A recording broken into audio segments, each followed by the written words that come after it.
என் பிள்ளையே, நீ பல நாட்களாக தாழ்த்தப்பட்டிருப்பது எனக்குத் தெரியும். உன் போராட்டங்களையும் யாரும் பார்க்காத உன் கண்ணீரையும் நான் பார்த்திருக்கிறேன். உன் குரலை கேள்விப்பட்டிருக்கிறேன். கர்த்தாவே, எப்போது எப்போது என்று கேட்கும் உன் மனதின் அந்த அழைப்பை நான் உணர்கிறேன்.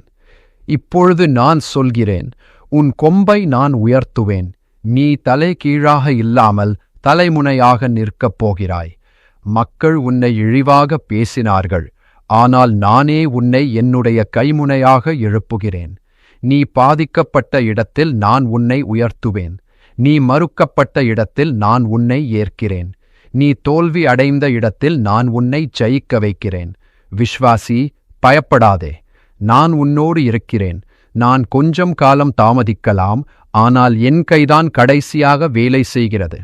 நீ என் வாசலில் காத்திருந்தாய். இப்பொழுது என் ஆசீர்வாதத்தின் வாசல் உனக்காக திறக்கப்படுகிறது. நான் சொல்கிறேன், உன் கொம்பை உயர்த்துவேன். நீ உன்னுடைய தேவனுடைய மகிமையைக் காண்பாய்.